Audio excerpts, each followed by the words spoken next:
This channel does not promote any violent, harmful, or illegal activities. All content provided by this channel is meant for an educational purpose only. এই মুহূর্তের বড় খবর, Kasba shoot আউটে বিহার যোগ। বড় খবর, Kasba shoot out এও বিহার যোগ। বিহার যাচ্ছে কলকাতা পুলিশের গোয়েন্দা দল। বড় খবর ব্রেক করছি আমরা। বিহার যাচ্ছে কলকাতা পুলিশের বিশেষ টিম। তদন্তভার হাতে নিয়ে বিহার যাওয়ার সিদ্ধান্ত নেওয়া হয়েছে। কেন এই সিদ্ধান্ত? কেন এই সিদ্ধান্ত নেওয়া হয়েছে কলকাতা পুলিশের তরফ থেকে? সুপ্রিয় আমাদের সঙ্গে রয়েছেন আমাদের সহকর্মী। সুপ্রিয়, কেন এই সিদ্ধান্ত নেওয়া হয়েছে? দেখো, একেবারেই তুমি যেমনটা বললে যে ইতিমধ্যেই কলকাতা পুলিশের গোয়েন্দা বিভাগ তারা কিন্তু এই গোটা তদন্তের ভার হাতে তুলে নিয়েছে এবং তার পাশাপাশি ইতিমধ্যেই আমরা যেটা লালবাজার সূত্রে জানতে পারছি যে কলকাতা পুলিশের একটি বিশেষ দল বা গোয়েন্দাদের একটি দল তারা কিন্তু বিহারের উদ্দেশ্যে রওনা হয়েছে। কিন্তু কেন? তার কারণ ইতিমধ্যেই তদন্তকারীরা আরও যেটা কারণ এই যে আফরোজ খান বা ওরফে গুলজার তাকে হেফাজতে নিয়ে তাকে ইতিমধ্যেই গ্রেপ্তার করার পর জিজ্ঞাসাবাদ করে তদন্তকারীরা যেটা জানতে পেরেছেন যে সে কিন্তু এই খুনের পরিকল্পনা শুধুমাত্র সুশান্ত ঘোষ কাউন্সিলর তাকে ভয় দেখানো নয়, তাকে খুনেরই কিন্তু পরিকল্পনা ছিল এবং সেই পরিকল্পনা দীর্ঘ বেশ কয়েক মাস আগে ধরেই কিন্তু করছিলেন এই আফরোজ খান। এবং সেই কারণে গত জুলাই মাসে বিহারের এক কুখ্যাত দুষ্কৃতী ইকবাল, যে নামটি ইতিমধ্যেই প্রথম থেকেই কিন্তু সামনে উঠে আসছিল, সেই ইকবালের কাছ থেকে গত জুলাই মাসে মুঙ্গেরের এই যে আগ্নেয়াস্ত্র সেই আগ্নেয়াস্ত্র নিয়েছিল আফরোজ খান। এবং গত পরশুদিন অর্থাৎ শুক্রবার যখন হামলা চালানো হয়েছিল সেই সময় আফরোজই এই যুবরাজকে সেই আগ্নেয়াস্ত্র তুলে দিয়েছিল। আর এই ইকবালের নাগাল পেতে এবার বিহারের উদ্দেশ্যে রওনা দিয়েছে কলকাতা পুলিশের গোয়েন্দাদের একটি বিশেষ দল। এবং তার পাশাপাশি আমরা আরও যেটা জানতে পারছি যে এখনও পর্যন্ত যে 3 জন অধরা রয়েছেন তাদের খোঁজেও কিন্তু বিভিন্ন জায়গাতে তল্লাশি চালাচ্ছেন তদন্তকারীরা। তবে এই যুবরাজ এবং তার পাশাপাশি আফরোজ এদেরকে জিজ্ঞাসাবাদ করে, তার কারণ জমি বিবাদই কিন্তু মূল কারণ, এমনটাই কিন্তু আফরোজ খান এখনও পর্যন্ত তদন্তকারীদের জিজ্ঞাসাবাদের মুখে দাবি করেছে। তবে তার এই দাবির কতটা সত্যতা রয়েছে সেটাও কিন্তু খতিয়ে দেখছেন। তার কারণ হায়দার আলী, তার সঙ্গে আমরা যখন কিছু সময় আগেই কথা বলেছিলাম তখন হায়দার আলী কিন্তু যেটা দাবি করছেন যে তার সঙ্গে আফরোজের কোনো রকম কোনো বিবাদ বা জমি সংক্রান্ত কোনো বিবাদ ছিল না। যদি সেই বিবাদ না থেকে থাকে তাহলে কেন আফরোজ ধরা পড়ার পর এই হায়দার আলীর নাম বললো বা একটা জমি সংক্রান্ত বিবাদ বা সমস্যার কথা সে উল্লেখ করলো? এবং যদি হায়দারের সঙ্গে তার সমস্যা থেকে থাকে তাহলে সেই সমস্যার কারণে কেন সে কাউন্সিলরকে খুনের পরিকল্পনা করেছিল? সেখান থেকেই যেটা মনে করা হচ্ছে যে আফরোজের দাবি যদি সত্যিই হয়ে থাকে, কারণ সুশান্ত ঘোষ যে হায়দার আলীকে গুলশান এলাকার দায়িত্বভার বা দেখভালের দায়িত্ব দিয়েছিলেন সে কথা কিন্তু হায়দার আলী নিজে মুখে স্বীকার করেছিলেন। অর্থাৎ কাউন্সিলর যেহেতু হায়দার আলীকে এলাকার দেখভালের দায়িত্ব দিয়েছিলেন সেই কারণে এই আফরোজের আক্রোশ গিয়ে পড়েছিল একেবারে সরাসরি কাউন্সিলর সুশান্ত ঘোষের উপরে। আর সেই কথাগুলো কতটা সত্যি সেটাই বোধহয় বোঝার চেষ্টা করছেন গোয়েন্দারা। নজর থাকবে সুপ্রিয়, নজর থাকবে, নজর রাখো। একদম তাই। আর তদন্ত এগোচ্ছে এবং বিহার যাচ্ছে পুলিশের একটি দল। তার মধ্যে আরো একটু তথ্য দিই আপনাদের। কসবায় তৃণমূল কাউন্সিলরকে গুলির ঘটনায় আটক করা হয়েছে আরো এক ব্যক্তিকে। তদন্তে উঠে আসছে চাঞ্চল্যকর তথ্য। বিহারের বৈশালী থেকে এক যুবক প্রায় মাসখানেক আগে কলকাতায় এসেছিল। বেশ কয়েকবার এলাকায় রেকি করে। ধৃত হামলাকারী যুবরাজ ও আরো একজন বৃহস্পতিবার বিকেলে ট্রেনে হাওড়ায় আসে। সেখান থেকে ফেরি পার করে বাবুঘাটে আসে দুজন। ট্যাক্সি নিয়ে বাবুঘাট থেকে তাদেরকে আনতে যায় কলকাতায় থাকা একজন। 3 জন একসঙ্গে ট্যাক্সিতে করে চলে যায় লেক টাউনের কালিন্দিতে। আর সেখানে থাকার ব্যবস্থা করেছিল ধৃত মাস্টার মাইন্ড আফরোজ খান। বৃহস্পতিবার রাতে গুলজার ধৃত ট্যাক্সি চালক আহমেদ খানকে নিয়ে কালিন্দিতে যায় এবং পরের দিন পার্ক সার্কাস 4 নম্বর ব্রিজের কাছে নামিয়ে দিতে বলে ট্যাক্সি চালককে। শুক্রবার ঘটনার দিন সেখান থেকে বাইকে 3 জনকে নিয়ে রওনা দেয় আফরোজ। কিছু দূর গিয়ে একটি অন্ধকার এলাকায় যুবরাজকে বাইক থেকে নামিয়ে স্কুটারে তুলে দেয়। ছবি দেখিয়ে চিনিয়ে দেয় সুশান্ত ঘোষকে। ভয় দেখাতে বলে, আগ্নেয়াস্ত্র দেয়।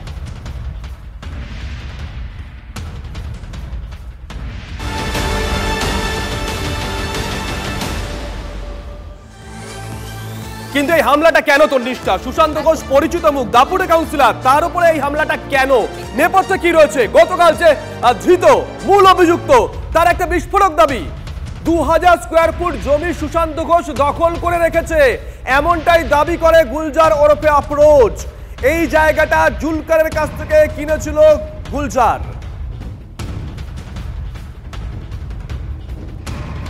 বিহারের জামুইতে পালানোর সময় কসবা কাণ্ডের মাস্টার মাইন্ড আফরোজ খান ওরফে গুলজার খানকে গ্রেপ্তার করে কলকাতা পুলিশের এআরএস।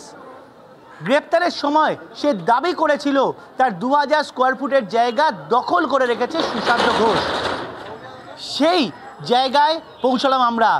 এই সেই গোডাউন যা জুলকারের কাছ থেকে গুলজার খান কিনেছিল এবং এই 2000 স্কোয়ার ফুটকে নিয়েই যাবতীয় বিতর্ক। গুলজার দাবি করেছিল এই 2000 স্কোয়ার ফুটে সে ঢুকতে পারছে না। এই ঠিক ওপরে 3 তলায় তার বাবা মা এবং বাকিরা থাকতো, এখন সে ভাড়া বসিয়ে দিয়ে গিয়েছে। আমি সেই জায়গা দেখাচ্ছি, এই গোডাউনের গেট, এই টোটাল 2000 স্কোয়ার ফুট, অর্থাৎ সে দাবি করছিল সুশান্ত ঘোষ এবং হায়দার আলী এই জায়গাটা কবজা করে রেখেছে এবং দখল করে রেখেছে, যে কারণে সে এই ধরনের হামলা চালিয়েছে। দীর্ঘদিন আগেই এই গোডাউনটি সে কিনেছিল বা এই জমিটা সে নিজের নামে করেছিল, কিন্তু সুশান্ত ঘোষ নিজের লোককে বসিয়ে রেখেছে, এমনও দাবি করে এই আফরোজ খান। যদিও এলাকার বাসিন্দাদের দাবি জুলকার এই মালিক, এ নিয়ে কোনো সন্দেহ নেই, কিন্তু জুলকার বেআইনিভাবে এটাকে কবজা করে নিজের নামে মালিকানা করে রেখেছে। যদিও জুলকার দাবি করেছে কোনো বেআইনি মালিকানা নয়, এটা তার জায়গা ছিল, সে গুলজারকে বিক্রি করেছিল। অর্থাৎ গোটা ঘটনাটি যে সিন্ডিকেটের মধ্যেই জড়িয়ে রয়েছে তা নিঃসন্দেহে বলা চলে। আর জমি বিবাদের কারণের জন্যই সুশান্ত ঘোষের ওপরে প্রাণঘাতী হামলা হয়, এটা কিন্তু ক্রমে পরিষ্কার হয়ে যাচ্ছে। ক্যামেরায় অর্ঘের সঙ্গে সায়ন্ত ভট্টাচার্য, টিভি 9 বাংলা, গুলশান কলোনি। ধৃত গুলজার তার বিরুদ্ধে জমি দখলের অভিযোগ আনলেও তা উড়িয়ে দিয়েছেন তৃণমূল কংগ্রেস কাউন্সিলর সুশান্ত ঘোষ। জায়গা নিয়ে কোনো সমস্যা ছিল? सुशांत घोष गुंडा है, जगह दखल करे है, मेरा जगह है, जगह दखल किया है तो मारा है। 2000 स्क्वायर फीट। हैदर अली सुशांत घोष का गुंडा है। हमारा साथी मेरा नाम गुलजार है। আপনারা যদি এটা ক্রিমিনালের অভিযোগ শুনে আমাকে প্রশ্ন করেন, এর চেয়ে দুর্ভাগ্য আর রাজনীতিতে হয় না। হ্যাঁ, হায়দার আলী আমার হয়ে গুলশনটা দেখে, কারণ আমি সপ্তাহে একদিন যাই, বাকি সময়টা হায়দার দেখে ওখানে। এবং আমার স্ট্রিক্ট ইনস্ট্রাকশন আছে, আমার কাছে যে ইনস্ট্রাকশন আছে যে জলা জমি ভরাট করে কিছু করতে দেওয়া যাবে না, সেটা হায়দার ওখানে ফলো করে। তাতে আমাদের জ্ঞানত অজ্ঞানত হয়তো কোনো শত্রু হয়ে থাকতে পারে। আর এই যে গোটা কসবাকাণ্ডের নেপথ্যে অনেকগুলো কারণ রয়েছে। সবার আগে কি তাহলে সেই জমি বিবাদ ঘটনায় উঠে আসছে আর একটা নাম, তার নাম জুলকার। কসবা এলাকার কুখ্যাত জমি ব্যবসায়ী এই জুলকার। গুলশান কলোনিতে জুলকারের তৈরি আবাসনেই থাকতো ধৃত আফরোজ। জুলকার এবং আফরোজ দুজন মিলেই এই ভেড়ি বুঝিয়ে জমি দখলে যুক্ত বলে অভিযোগ সুশান্ত ঘোষের। কাউন্সিলর হয়ে আসার পর বেআইনি কাজে বাধা পায় জুলকার, আফরোজ, আর সেই থেকেই রাগ, বদলা নিতে হামলা বলে অভিযোগ সুশান্ত। তবে সব অভিযোগ উড়িয়ে দিয়েছেন জুলকার। পাল্টা সুশান্ত ও তার সঙ্গী হায়দারের বিরুদ্ধে অভিযোগ এনেছেন জুলকার। আমাদের পৌরপিতার একজন লোক আছে মেহরাব আলী, তার খাস বন্ধু গুলজার ওদের খাস বন্ধু, ওরাও থাকে সেকেন্ড ফ্লোরে। তো আমার ঘনিষ্ঠ কি করে হলো, আমার টেনেন আছে, আমার থেকে জায়গা নিয়েছে, নিশ্চয়ই আমার টেনেন আছে, কিন্তু আমার কোনো ঘনিষ্ঠ নেই আর আমাদের সাথে কোনো যোগাযোগ নেই। 6 মাসের আগে কোনো যোগাযোগ নেই। যদি একটু কোনো রকম যোগাযোগ আছে, কোনো ফোন ডিটেলস আছে, কিছু আছে, আমাকে যা শাস্তি দেবেন আমি মেনে নেব। গুলজার হাইরেন্ট দিয়ে দিয়েছে এখানে, হাইরেন্ট দিয়ে দিয়েছে। আমি একটা শুনেছিলাম যে কিছুদিন আগে ওরা গুলজারকে মেরেছিল, হায়দার আলীর লোকরা। তারপরে কেন মেরেছিল সে গুলজার বলবে। তারপরে গুলজার এলাকাতে থাকতো না, এলাকাতে মানে ওই বিল্ডিংয়ে থাকতো না। ওরা হাইরেন্ট দিয়েছে, কোনজনকে দিয়েছে, কারা রয়েছে, সে গুলজারই বলবে। জুলকারেও কমপ্লেন আমি কেন উত্তর দেয়? জুলকার কে? এটা কি না মোস্ট ওয়ান্টেড এখানকার ক্রিমিনাল, 200 উপরে ওর কেস। আমাদের আনন্দপুরে খইলি 200 উপরে ওর প্রেস, ওর উত্তর আমি কেন দিতে যাবো? জুলকার উত্তর তো কেন দরকারই না আমার। হ্যাঁ, গুলজার হায়দার নাম বলছে। গুলজার একটা ক্রিমিনাল, কন্ট্রাক্ট কিলার, টাকা নিয়েছে। ওখানে হতে পারে ওকে বলা হয়েছে কি এখানে বলে শেষ করো, কিন্তু গুলজার একটা মোরা। পুলিশ খুব তাড়াতাড়ি বের করে নেবে কে পিছনে কে আছে। নাহলে একটা 2000 স্কোয়ার ফিটের জন্য কাউকে কে মেরে দেবে। যদি আমার উপর বিরোধ আমার এগেনস্টে করছে তাহলে আমাকে মারতে হবে, কিন্তু দাদা গেম আছে, এটা তো আপনার চিন্তা ভাবনা করতে হবে। একটা বড় গেম আছে এর পিছনে। তৃণমূল কাউন্সিলর সুশান্ত ঘোষকে গুলির ঘটনায় বড় ষড়যন্ত্র দেখছেন এলাকার বাসিন্দারা। বেআইনিভাবে জলাজমি ভরাট করে জমি দখলের প্রতিবাদ করেছিলেন তৃণমূল কাউন্সিলর, জানিয়েছেন স্থানীয়রাই। তার বদলা নিতেই হামলা বলে আশঙ্কা প্রকাশ করছেন তারা।